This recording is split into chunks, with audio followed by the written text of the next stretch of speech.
नमस्कार, मी दीपक नागपुरे, BTM आत्मा, तालुका धरणगाव, जिल्हा जळगाव। आम्ही धरणगाव तालुक्यात मौजे नांदेड येथे मनोदेवी शेतकरी गटाअंतर्गत यावर्षी शेतकऱ्यांना मार्गदर्शन करून कापूस पिकाचे क्षेत्र कमी करून त्यांना सलग पीक प्रात्यक्षिक तूर याच्याकडे वळवलेले आहे। मान्य जिल्हाधिकारी महोदय यांच्या आदेशान्वये कडधान्य पिकाकडे शेतकऱ्यांना वळवून त्यांचे उत्पन्न जास्त आले पाहिजे, हा आमचा हेतू आहे। आणि नांदेड गावातील आपल्या गटामार्फत कापूस पिकाचे क्षेत्र कमी करून यावर्षी आम्ही 10 बिघ्याचे तूर पिकाचे प्रात्यक्षिक घेतलेले आहे। आणि पुढील वर्षी शेतकऱ्यांचे असे म्हणणे आहे की अजून कापूस पिकाचे क्षेत्र कमी करून आपण तूर पिकाची लागवड करूया।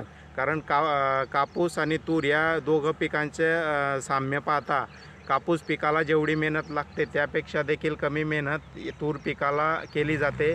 फवारणी कोळपणी कमी केली जाते आणि निश्चितच कापूस पिकापेक्षा तुरीला भाव जास्त दिला जातो। वेळोवेळी सर्व गटातील शेतकऱ्यांना आमचे मार्गदर्शन आहे। त्यांना शेंडे खुडण्याची प्रोसेस शिकवली असून ते आता शेंडे खुडत आहे। आणि शेतकऱ्यांच्या म्हणण्यानुसार पुढील वर्षी देखील कापूस पिकाचे क्षेत्र कमी करून आम्ही सर्वजण तूर पिकाकडे वळणार आहोत।